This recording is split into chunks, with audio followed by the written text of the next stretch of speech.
going on, everyone? Welcome back to another edition of Sports to the Wire. For those of you who are actually new to the channel, I am your host as always, Rashid White.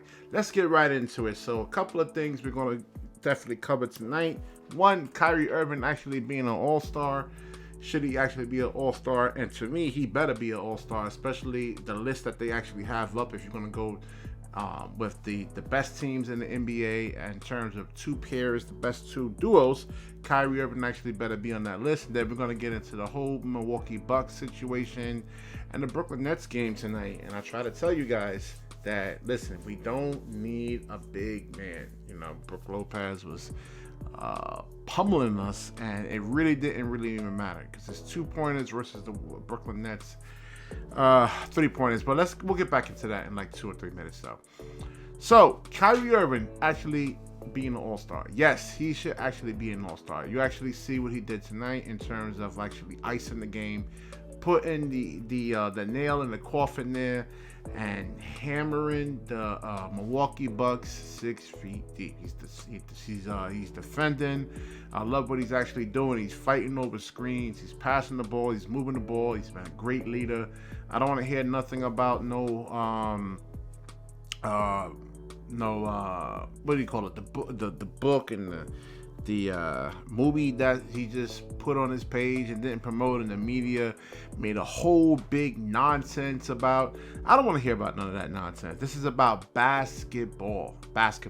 Is he playing well or not? Is he helping his team actually win?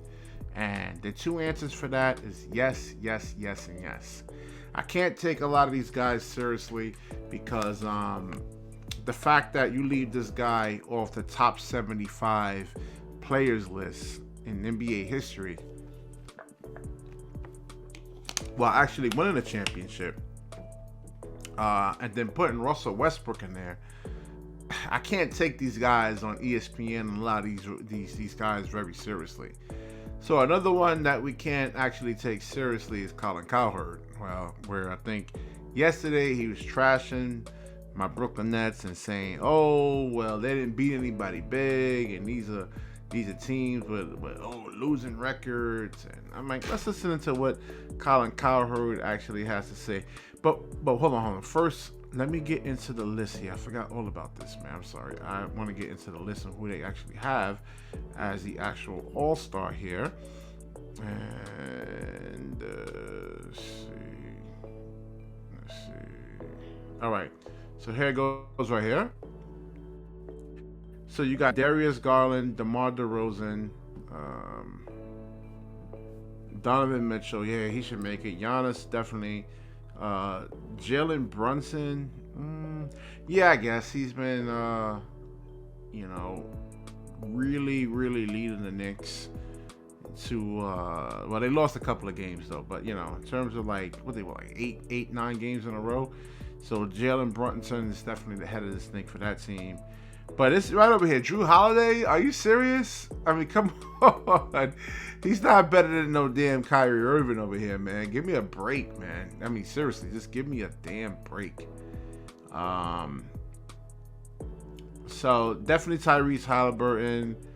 I don't know about Trae Young. That's a toss up right there.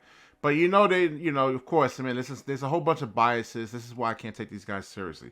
So let's get into Colin Cowherd here. Again, I'm going to have to take off the video portion because they kind of demonetized the video. It's like if you try to critique him or Skip Bayless, they want to be like, yo, give me some of that ad revenue, man. So I don't make that much of it, man. I just, it's not that big of a deal, but whatever. Let's hear what Mr. Cowherd actually has to say about the Brooklyn Nets previous to the Milwaukee Bucks game. Warriors who lived into town. The Brooklyn Nets, I've never bought into this, are the tease of the NBA. When the games don't matter, they put on a beautiful clinic. The Warriors limped into town. Steph didn't play. Clay didn't play. Wiggins didn't play. They came into the bar. All right, so the East is actually very competitive this year. All the games matter. You can see how the Brooklyn Nets, if they lose 2 or 3 games, they can easily slip to the 7th, 8th, possibly 9th spot. So yes, all the games actually do matter. I don't know why you would say something so stupid. Barclays Center, and it was just a thing of beauty. The Nets pounced on him. But let me ask you going to trust Ben Simmons to hit a clutch free throw in the playoffs against the Celtics or Bucks? You going to trust against Milwaukee, Boston, or Philadelphia Kyrie Irving to make a big defensive stop? I don't trust anything in this house of cards except Kevin Durant, and he wanted out 6 months ago. The Nets' only loss in 12 games, it's notable, was to the Celtics, the team they'll have to get through. Deeper, they play real defense, there's actual chemistry. They're not. The Milwaukee Bucks and the Boston Celtics are not deeper than the Brooklyn Nets. They don't have a guy like T.J. Warren who can actually start for about 20 teams. Edmund Summer can actually start for about, let's say, 15-something teams. Cam Thomas could start for like at least about 18 teams. Seth Curry can actually start. He's just one of the best shooters in NBA history. He can certainly start. And they don't have this. They don't have, I mean, it's evident tonight that the damn Milwaukee Bucks doesn't have this type of firepower coming off their bench. I don't know what he's talking about. He's just a hater, man. Like, he's just, I don't know why they put this man on TV. He's like really, really one of the lowest IQ people that I've ever actually seen, man. Major League Baseball is mostly AAA baseball teams, your A's and your Orioles. The bottom of the NBA, many are tanking, trying to get a very talent-rich draft coming up, top 2 or 3 players. So they've beaten the Raptors and Orlando and Charlotte and the Wizards and a bunch of nonsense. But this team is loaded with frontrunners. Again, KD I love his hustle, I love his length, I love his attitude. I think it's even funny when he picks on the media. He's playful. Aaron sometimes seems bitter. But the minute this team would face any adversity or crisis, forget it. Whereas Milwaukee, Golden State, and Boston are built to be resilient and tough. This team's built to be fun and flashy. It should be noted, they faced the Sixers, the Celtics, and the Bucks this year in the East. They were 0-3. They're the classic backup quarterback who, when he plays with a lead, has a really good run game. He can fool you. But Burrow, Mahomes, and Josh Allen play from behind, play with a lead, play with a run game, play without. They're still fantastic. I know. 91 points in the half. That is so Brooklyn, it hurts. J-Mac with the news. Oh, he's just so mad that his precious Golden State Warriors, who's supposed to set the standard, and they're the best team, and we're supposed to be like them. They're smarter than you. And just listen, fess up that you actually wrong, man. I even like in the video I actually put out, I think it was like 3 or 4 videos ago, where I was saying that MJ is the GOAT. I actually had to, when I watched it and analyzed it, I'm like, nah, man. And it was embarrassing for me because I was actually making anti-MJ videos. Just admit that you're wrong, dude. What is so? I just don't understand people like this, man. I really don't actually get it. No, the Brooklyn Nets are really the best team in the Eastern Conference, man. I already made multiple videos on this. We've seen how Ben Simmons can actually be, how he actually puts a lot of pressure on your defense. He's a matchup nightmare. I like the way he actually got into Giannis' space, pressing up on him, forcing him not to dictate things. Oh, boy, we've seen Kyrie Irving, man. He just puts pressure on your defense. Now, as far as the big situation, I told you guys, it doesn't really matter. It's 2 points from Brook Lopez, and he can maul us inside. He's a big body, 280-something pounds. He can maul us inside. It doesn't matter because we got the bear spray right there, man. We got that that bear spray, that bear mace, whatever you want to call it, pepper spray with the 3-ball. And you saw how, I think Brook Lopez is almost unplayable in this game because they constantly kept getting switched on to either Kyrie. He gets switched on to Nick Claxton, who can move quicker than him. He's a good shot blocker, but again, he needs to be in like certain position to actually affect shots. Now, you get him on the move.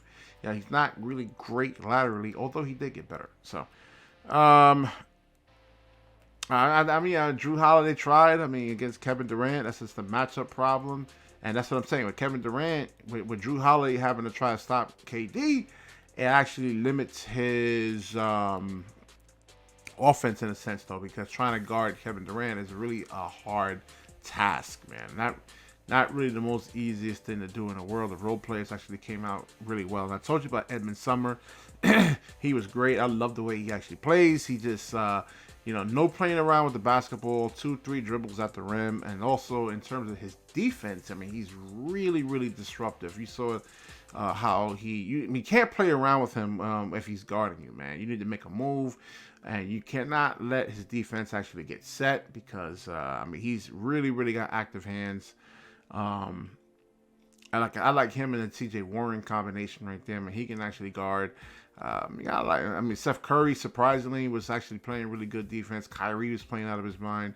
Now, but Ben Simmons, man, I try to tell you guys I said, listen, let him get his legs under him. The Nets are actually taking their time, their sweet old time with Ben Simmons, taking their time with him. I mean, 12 points, 10 boards. I think it was like about 7 or 8 assists. I mean, he moves the basketball. He knows how to, just doesn't really hold it as much. I love how he moves without the basketball. I mean, just really, really overall high basketball IQ.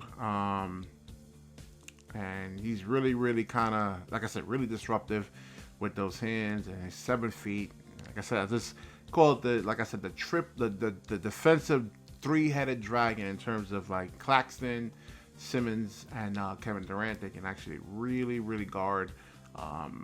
They can guard the perimeter. They can guard bigs, depending on So as I said, don't worry about the bigs, because there's only really one prototypical big man, and that's Joel Embiid. That's wouldn't really worry about these guards like Tyrese Maxey when they get there. When he comes back, you saw Drew Holiday wreaking havoc. They got to get out to the perimeter players. So you can't have a big who's slow-footed and can't actually scramble and get guys up the three-point line. The Brooklyn Nets got 3 players, 3 bigs, and so, that can actually do that. All right, so let's wrap the video up. Man, I've been rambling for 13 minutes. Wow. All right, we'll wrap the video up. If you like the video, please like, comment, subscribe. Certainly share the video. When you share, the universe certainly shares back with you. Peace out.